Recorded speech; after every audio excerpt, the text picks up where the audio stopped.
بسم اللہ الرحمن الرحیم۔ السلام علیکم ورحمۃ اللہ وبرکاتہ۔ آج میں آپ کو سعدیہ کی کہانی بتا رہی ہوں۔ سعدیہ اکلوتی بیٹی تھی اپنے والدین کی، اور اس کے پاس اللہ کا دیا ہوا سب کچھ تھا۔ ان کا اپنا گھر بار تھا والدین کا، اور بس ایک ہی بیٹی تھی، کوئی اور نہیں تھا۔ اچھی پڑھی لکھی تھی وہ کہ اس کا رشتہ آیا، اور اس کی شادی اس کے والدین نے ایک جگہ رشتہ طے کیا اور بات طے کر دی، اور بس پھر تیاریاں شادی کی شروع کر دی۔ تو سسرال والوں نے ایک ڈیمانڈ رکھ دی کہ بھئی آپ ہمیں 10 لاکھ دے دیجئے، جہیز نہ دیجئے، ہمیں 10 لاکھ کی ضرورت ہے کہ ہمیں اپنے ایک بچے کو باہر بھیجنا ہے، تو لہٰذا اس لیے ہمیں 10 لاکھ کی بہت ضرورت ہے، آپ ہمیں وہ دے دیجئے، ہمیں جہیز وغیرہ نہیں چاہیے۔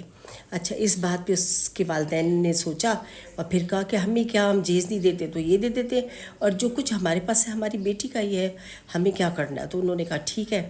انہوں نے اصل میں وہ اس کے والدین سعدیہ کے ایسے زمانے کے تھے جو پرانے زمانے کے لوگ ہوتے ہیں، بس اب جہاں بات ہو چکی ہے بس وہی رہے گی، توڑنا نہیں ہے۔ لوگوں نے سمجھانا بھی چاہا، لیکن وہ کہنے لگے کہ نہیں، اب جہاں اللہ تعالیٰ نے رشتہ طے کرا دیا ہے ہم یہیں شادی کریں گے، اور کسی کو ڈھونڈیں گے تو ان میں بھی اور برائیاں ہوں گی، کوئی اور بات ہوگی، لہٰذا ہمیں یہیں کرنا ہے۔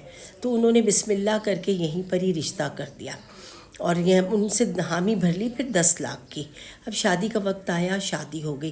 شادی کے بعد جو اس کے شوہر تھے منصور، وہ کافی سخت مزاج تھے، وہ بڑے غصے میں اپنی بیوی کے ساتھ بیہیو کرتے، اور بس اور کہا کہ تمہیں گھر کا کام کرنا ہوگا، یہ کرنا ہوگا، جبکہ سعدیہ بہت لاڈوں کی پلی ہوئی تھی، لیکن وہ پھر بھی بیچاری اپنے والدین کے سمجھانے کے اوپر گھر کے کام بھی کرتی، ساس کی بھی خدمت کرتی، نندوں کی بھی کرتی، اور پورے گھر کو دیکھتی۔ اور ایک ان کے گھر میں چھوٹا لڑکا بھی تھا، ان کی بھائی کا بیٹا تھا، بھائی جو تھے ان کا انتقال ہو چکا تھا، تو بس ان کا ایک چھوٹا سا بیٹا تھا جو یہیں رہتا تھا۔ بھائی باپ بھی ایک ایکسیڈنٹ میں مر چکے تھے، تو یہ چھوٹا بچہ انہی کے گھر میں پل رہا تھا۔ اسی بچے کو انہوں نے باہر بھیجنا تھا، اور یہ بچہ اس وقت تقریباً 10 سال 8 سال کا تھا، ایسے شادی کے ٹائم پہ۔ تو بس اس کو کہا تھا کہ ہم 2 4 سال میں اس کو باہر بھیجیں گے پڑھنے کے لیے، تاکہ یہ اچھا پڑھ لکھ جائے، اس کے والدین کی خواہش تھی۔ اب اس طرح کی بات ہوتی رہی، وقت گزرتا گیا، تو ابھی اس کو اتنے تانے پڑنے لگے سعدیہ کو، بار بار شوہر کہے، نند کہے کہ بھئی جہیز میں کچھ نہیں لائی، کوئی چیز یہ لیتی تو کہتے تمہارے جہیز کی تو ہے نہیں، تم نے ہماری یہ برتن خراب کر دیا، تم نے ہماری یہ پتیلی جلا دی۔ اچھا، وہ مشین استعمال کر رہی ہے تو کہا ہماری مشین جلا دی، توڑ دی، پرانی کر دی، خود تو تم جہیز میں کچھ لائی نہیں، ہماری چیزیں خراب کر رہی ہو۔ اس طرح کے تانے تشنے پڑتے رہے، وہ اندر ہی اندر جل جل کے سعدیہ روتی رہی اور چپ رہی۔ پھر ایک دن اب کیا ہوا، 5 سال شادی کو رہے، اولاد ہی نہیں ہوئی۔ اب اولاد نہیں ہوئی تو اولاد کے تانے بھی پڑنا شروع ہو گئے، ساس کہے تم بانچ ہو، تمہارا بچہ کوئی نہیں، فلانا نہیں۔ اس طرح اتنی باتیں اس بیچاری کے اوپر کہ اس کی زندگی اجیرن ہو گئی۔ وہ روتی، صبر کرتی اور سوچتی اپنے والدین سے کیا کہوں، میرے والدین تو بیچارے ضعیف ہیں، بوڑھے، میں ان سے کہوں گی تو اور پریشان ہو جائیں گے۔ وہ خود ہی بیچاری سارا ظلم جھیلتی رہی۔ اب ایک دن کیا ہوا، اتفاق سے اس کے ہاں ماشاءاللہ خوشخبری ہو گئی۔ جب خوشخبری ہوئی تو اس کے شوہر کو پتہ چلا تو وہ بھی خوش ہوا، سب خوش ہوئے، بچہ ہونے والا ہو گیا۔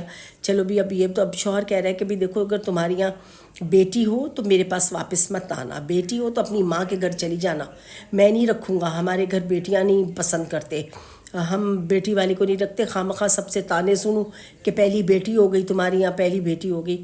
تو سعدیہ نے کہا کہ بھئی اگر پہلی بیٹی ہوگی تو کیا ہوا، بعد میں بھی تو بیٹی ہو سکتی ہے، چلے کوئی بات نہیں، پہلی بیٹی ہوگی پھر بیٹا ہو جائے گا۔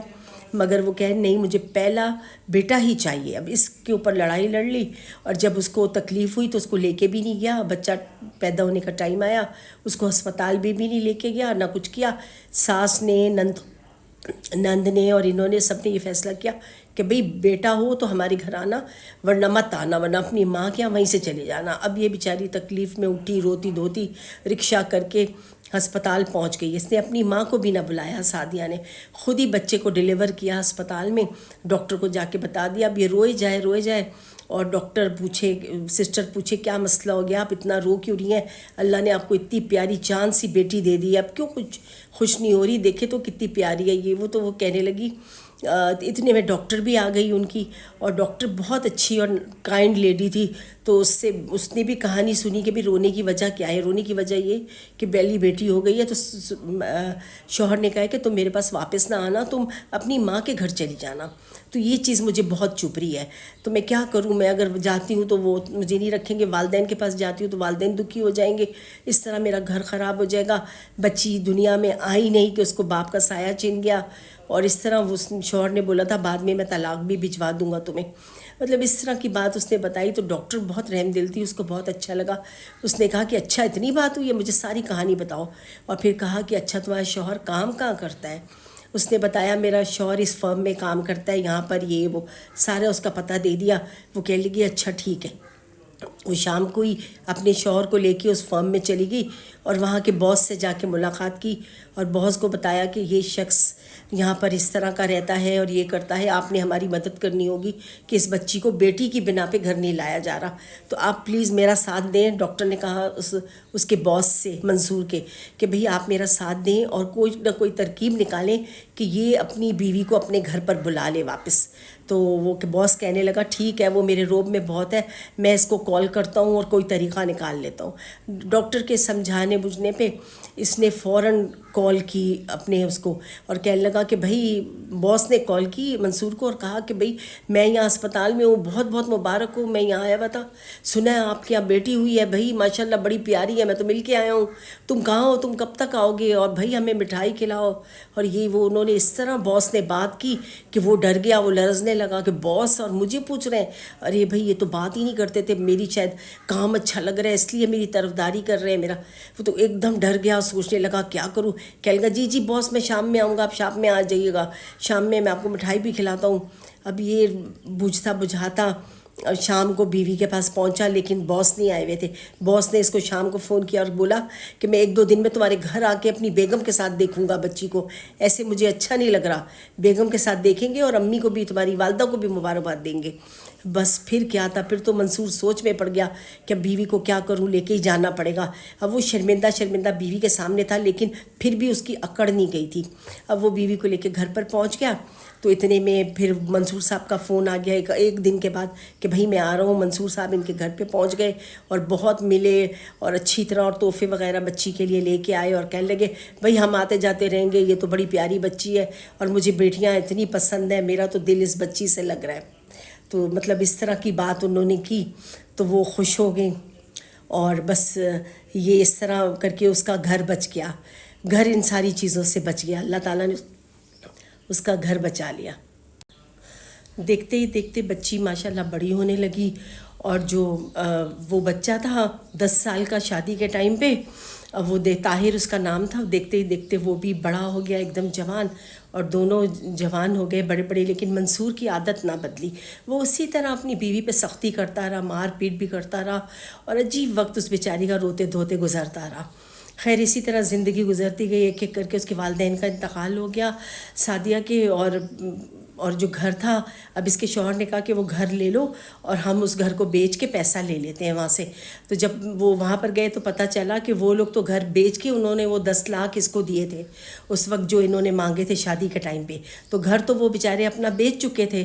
اب ان کے پاس وہ گھر جو تھا اس میں وہ کرائے پہ رہتے تھے، ان کے پاس اسی گھر میں، اپنے گھر میں ہی کرائے میں رہتے تھے، اور اپنا گھر 10 لاکھ کا بیچ کے ان کو پیسہ دیا تو باقی شادی میں لگا دیے تھے انہوں نے.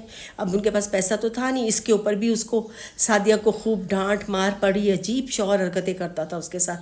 خیر پھر ایک دن منصور بہت بیمار ہو گیا اور اپاہج ہو کے پلنگ پہ پڑ گیا، اور پھر وہ سب کا متلاشی ہونے لگا، ہر ایک کو دیکھنے لگا کہ بھئی کوئی اس کی خدمت کرے، کوئی اس کو چائے پانی پلا دے. اور وہ سعدیہ جو تھی وہ رات دن اس کی خدمت میں لگی رہی، اور اس کو پھر بھی احساس نہیں ہوا اپنی بیوی کا کہ میری بیوی کتنی خدمت کرتی ہے. منہ سے کوئی نہ کوئی بدفعل نکالتا رہا. جو طاہر تھا وہ تو باہر جا چکا تھا، پھر اس کے پیچھے وہ نکاح کر کے اس کو بھیج دیا، اور لڑکی کے کاغذات جو بیٹی تھی ان کی، اس کے کاغذات وغیرہ بنا کے لے گیا، اور کہنے لگا میں اگلے سال جب آؤں گا کاغذات بن جائیں گے تو میں اس کو بھی لے کے چلا جاؤں گا، اپنی بیٹی مطلب شمائلہ کو جس سے نکاح ہوا تھا. تو وہ چلا گیا، اور پھر اس کے بعد جب وہ 1 سال بعد آیا تو پتہ چلا کہ سعدیہ کا انتقال ہو چکا ہے.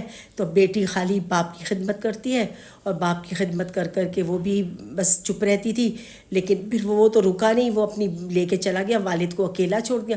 اب اس کے پاس کوئی بھی نہیں تھا، منصور کے پاس وہ اکیلا رہتا تھا. اس نے اپنی بہن اور اس کے شوہر کو بلا کے پاس رکھ لیا. بہن نے کہا کہ یہ گھر اپنا میرے نام کرو تو میں تمہاری خدمت کروں گی، ورنہ میں نہیں کروں گی. تو اس طرح اس کی لالچ یوں برابر ہوئی اس شخص کی جو ساری زندگی